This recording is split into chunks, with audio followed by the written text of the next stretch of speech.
Hi everybody, it's Miss Toth here. So you are watching this video because you are looking at looking for some advice on how to use quotation marks in your story writing. So when you write a good story, you should have parts where your characters are saying something.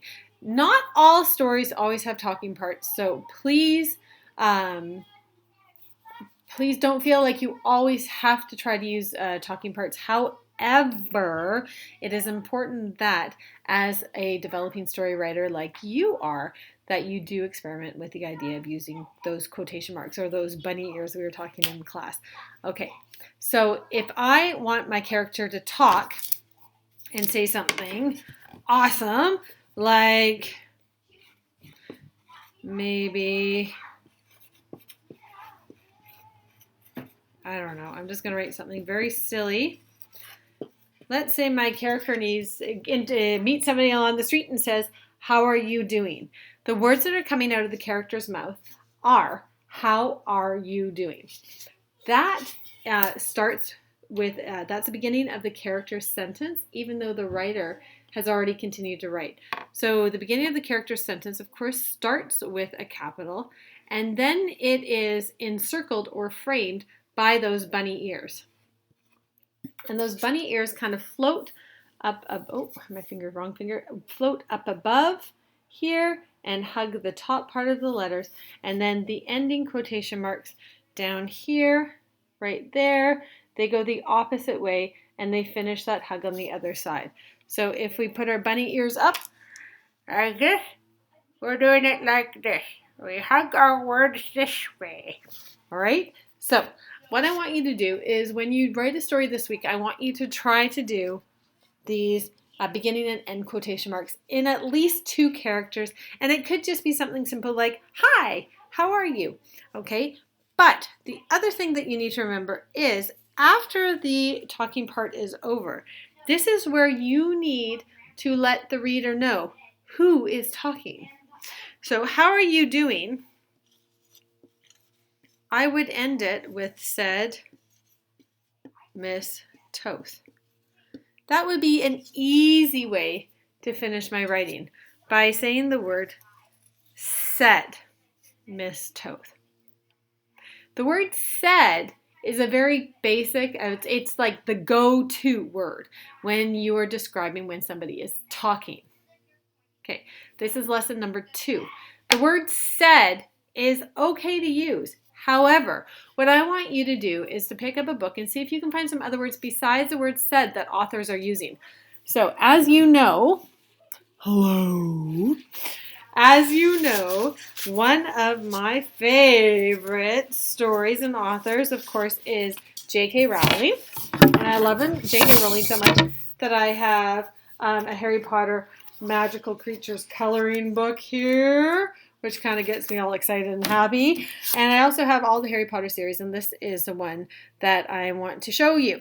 So Harry Potter, J.K. Rowling is the author, and Harry Potter's stories are amazing. J.K. Rowling actually is quite an inspiration for writers about how to persevere and how not to give up, and how writers have to continuously work and rework their writing until they feel satisfied and until people, maybe if you want to sell it, feel like it's any good. J.K. Rowling's Harry Potter, the character sat in her head for years and years and years and years and years. And as she continued to write, it took her a very, very long time.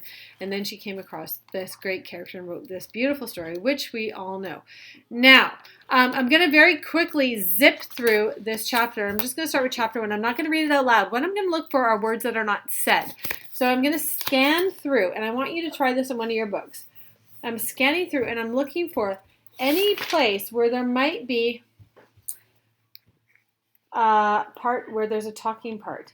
And here, after the word little tyke, there's a word chortled. And chortled is a way that you can talk. So I'm going to write this down. Why do I want to write these down? Well, I'm going to tell you this in a minute. Chortle or chortled with a D at the end. I'm going to say chortled because that's the way it's written there. And I'm going to keep reading, and I'm scanning with my finger. I'm just scanning with my finger, and I'm scanning for any part of the book where there is any talking parts. And so and there's another one. It says, sorry, he grunted. So I'm going to write the word grunted on a piece of paper. I'm going to turn it again, and I'm going to keep going. I'm going to keep just scanning the text with my finger. And look, it says shoe, but this time she said the word said Mr. Dursley loudly. So I don't want to use the word said because I'm trying to find words that are not said, words that are a bit different than the word said. There's so many that you can use, and I'm just going to keep going. Oh, there she used the word said again. See, said is something that is used often, and we know that. So we're going to just keep going. Oh, here we go. So we've got Mr. Dursley mumbled. I'm going to write down the word mumbled right there, and I'm going to keep going. And I've got, this one's very interesting. So she says, I suppose so, said Mrs. Dursley, stiffly. So instead of just saying the word said, she described how she said it. So you can say said something in a certain way. I'm not gonna write that one down either. But there's so many different ways that you can say a word without actually saying the word said. Okay. Now, I am going to stop for a minute because, I found the word cried. Okay, and I found the word yelled. Whoops, I just dropped my book. So what are some other words that you could think of or you could find that is not the word said? Chortled, grunted, mumbled, cried, yelled, screamed.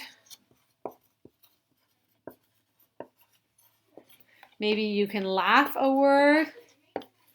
Laughed. Okay. So if you would like a challenge with your talking parts and you don't want to just use the word said, so instead of using the word said, try using a different word instead. How is your character going to say your sentence? So if it is, how are you? Or how are you today, said Miss Toth. I could say it lots of different ways. I could say, how are you today? Yelled Mrs. Toth. Or I could say, how are you today? Laughed Mrs. Toth. Or I could do this, how are you today? Mumbled Mrs. Toth. Okay, so lots of different ways that you can say a sentence, and it depends on what the character wants to say too. You are the author, you give it a try. Okay, can't wait to hear your stories.